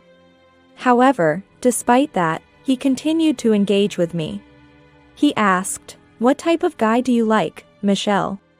And do you have any desire to get married? Because I'm really looking to get married soon." He kept talking to me, seemingly eager and persistent. I thought he was frivolous, but we exchanged contacts, though I doubted anything would come of it. Surprisingly, Tony frequently contacted me, even asking me out. Gradually, my feelings for him grew. However, I was still anxious. Why would a man with high ideals and a frivolous nature be interested in someone like me? I had mentioned to him about my frail health, and when I shared this with a friend, they said, "Guys often want to appear strong and impressive at first. That's probably why he said those things." They added, "Despite all that, he seems to really like you, Michelle." That's what they told me. Believing this, I changed my mind about Tony, and we grew closer, eventually marrying. Our first year of marriage felt truly happy. We started living together in a spacious and affordable apartment that I had found. Interestingly, my episodes almost ceased to occur, and I never had to be hospitalized while I was with Tony. Perhaps the fulfillment I felt being with him helped improve my health. Tony was considerate towards me, and I felt confident enough to say that marrying him was the right decision. However, after a year, I started noticing changes. Tony's attitude towards me shifted. Though I have a weak constitution, I managed to do basic housework. I always prepared meals, and Tony used to say they were delicious, which made me happy. But gradually, he stopped saying such things and even started to complain about my cooking. "Michelle, isn't the soup a bit bland today? I wasn't really in the mood for meat today. I admit that I'm not particularly good at cooking, so making the exact same taste every day is challenging." But until now, he had never complained. Moreover, I can't know what Tony wants to eat unless he tells me. I was honestly shocked when he said he wasn't in the mood for something.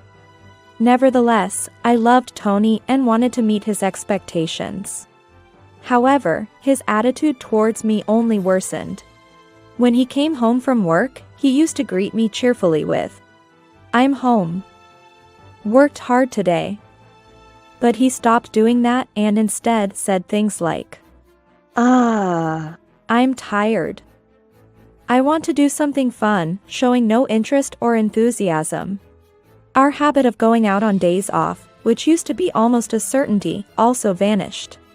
When I suggested, "Shall we go somewhere on our next day off?" or "You seem tired, let's go somewhere relaxing," he would yawn and coldly reply, I'm too tired to go anywhere. If you want to go, go by yourself." As his behavior increasingly seemed strange, I began to feel my health deteriorating again.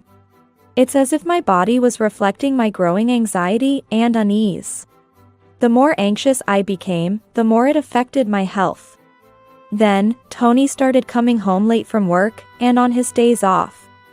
Even though he said he wanted to rest, he would leave saying, "A friend invited me for a drink, I'll be back soon," disregarding me entirely. This behavior went beyond just being odd, it started to breed distrust in me. Simultaneously, my physical condition began to resemble the times I had episodes in the past. If this continued, I would end up hospitalized again. Hospital stays usually last about 2 weeks, something I'd rather avoid. So, I wanted to talk to Tony about our situation. One day, when he returned from an errand, I asked him honestly, "Hey, you've been acting strange, haven't you? You're cold towards me. Have you started to dislike me? If you have something to say it. Otherwise, I'll go crazy." But he, perhaps drunk, blatantly spoke his true feelings to me. "I'm not doing anything weird. I haven't started to hate you, but I don't love you anymore. Are you misunderstanding something? I dated you and even married you, you know. Besides, your income is low. I'm just stressed because there's nothing fun to do." He spoke in a detached manner. His clear and blunt words left me speechless, causing deep emotional hurt. The anger and sadness that followed were overwhelming. It was as if he didn't care about me anymore. Essentially, he had reluctantly dated and married me. This reminded me of when we first met. At the mixer, I realized he had his sights on another woman. When she showed interest in another man, he turned to me, the one left over. I thought his eagerness to marry was genuine and that I was the only viable option for him at that time. My fears about him being frivolous and not serious about someone like me were confirmed. As these thoughts raced through my mind, my health worsened. There was one thing I wanted to correct in Tony's words, but I no longer felt the need or the desire to say it. Not wanting Tony's care, I called my workplace to inform them of my impending episode and took a taxi to the hospital. After a 2-week stay, I returned home, still uncertain about how to proceed with Tony. But upon my return, he said something completely unexpected. "Oh, you're back? Did you get some rest?" Man, I was surprised. "I knew you were weak, but I didn't expect you to be hospitalized." His way of speaking showed no concern for me at all. Thinking back, he never visited me once while I was in the hospital. True, I hadn't mentioned frequent hospitalizations when we were dating. And this was my first hospitalization since we had been together. Maybe that's why he reacted this way, but his shocking statements were yet to come. But taking it easy in the hospital, that's a nice life, huh? Earning so little and still taking time off.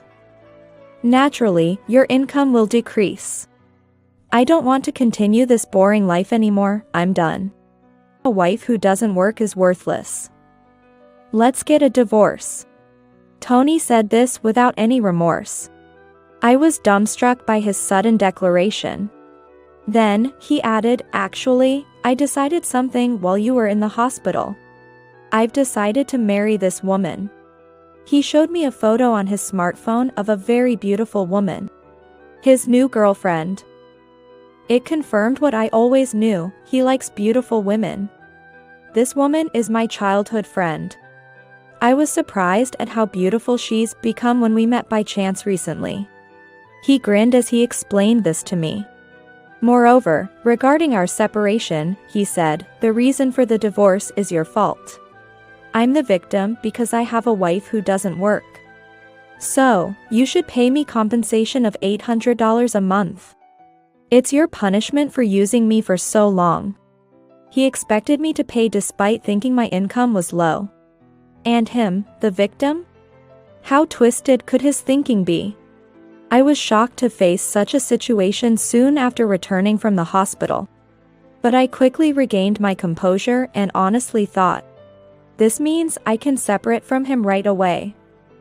Deep down, I had already reached this conclusion. It's best to part ways with him. But divorcing so soon after getting married? Surprisingly, I was conscious of what others would think. However, his current behavior was a wake-up call. I decided to accept his demands. So, I took out the divorce papers I had prepared earlier, signed my name, and handed them to him. Alright, if you have a new fiancé, I understand. Here, the divorce papers. Sign them quickly. He looked surprised for once and said, "Oh, that was quick. Sometimes you do think. Now we can get divorced." He signed the papers, grinning, and handed them back to me, saying, "Don't forget about the compensation. Start transferring it by the end of this month." Then he went back to his room. He must have been surprised. He didn't expect me to comply so easily. But I had been contemplating divorce anyway. It was just a matter of time. However, I hadn't accepted everything he said. Compensation? That's another story, which he'll realize later. A week or so after moving out of the house I shared with Tony, my health was stable. And I was going about my daily life. After work one day, I checked my phone and saw over 200 missed calls from an unknown number. What? Over 200 missed calls. When I opened the history, Tony's name was listed repeatedly. Seeing this, I couldn't help but feel relieved. Because I knew why he had been calling. When I called him back, his panic was obvious. He said, "Hey, I got a demand for $50,000 in compensation. That's too much, don't you think?" But how could he not understand without an explanation? "Well, you were cheating on me with your fiancé while we were married, right?" Was her name Hillary Johnson? She's really beautiful, isn't she? He was flustered when I mentioned her name. What are you talking about? More importantly, how do you know her name? The answer was simple. Why do I know? Because I hired a detective. Your actions were obviously suspicious, so I decided to ask for a little help. They contacted me right away saying it was a definite case. They even showed me proof photos. According to the latest information, you had her stay over at our house just 3 days ago, right? By the way, I filed for divorce the day before yesterday. So we were still married 3 days ago. Telling him this, he looked like he was about to explode. He had demanded compensation from me, but this was why I refused to accept that part. Detectives are amazing, but they sure cost a lot of money. When I mentioned that, he nervously asked, "That's true. But you don't have that kind of money, do you?" But that was just his misconception. Indeed, my salary as an office worker wasn't significant. But now, I'm ready to reveal the truth I wanted to counter when he called me low income. But, I do have about $400,000 in rental income. The reason being, my father is the president of the real estate company I work for. The company, passed down from my great-grandfather, owns roughly 100 buildings and apartments. My father put several of those properties in my name. Perhaps that's his way of showing love. So, the rent from those properties goes into my account. However, he always told me to do my best in my office job. Tony always assumed I was just a weak, low-income office worker. But he was quite shocked to learn the truth. Seriously. You should have said that earlier. He realized he had let go of a big fish. If he had treasured me, he could have had a lot of fun. But his misfortune didn't end there. So, the apartment you're living in now is actually mine. I just picked it because it was vacant. That's why there was no rent. But, if you continue living there, the rent is $2,000 a month. Looks like your entire monthly salary is going to be gone. He always claimed I was low income, but his salary wasn't great either. That's why I chose one of my properties for him. Now, it might be too late to tell him. And then, another tragedy struck him.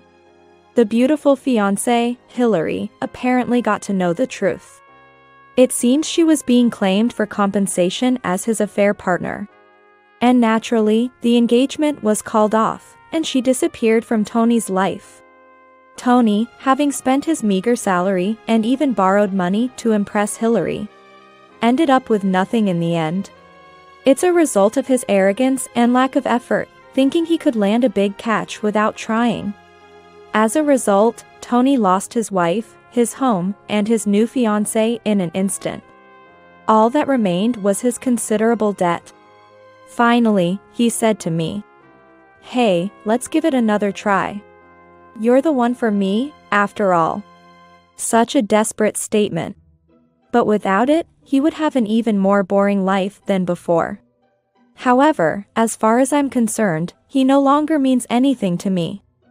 But, you would say you were just with me because you had no choice, right? Don't worry about me, I'll be fine. I replied casually and decided to end the call. His calls continued, but they were so annoying that I blocked his number.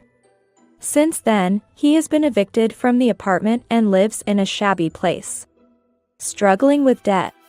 He works from morning till night, but another hardship hit him. Hillary's acquaintances, tough-looking guys, found out where he lived and started threatening him.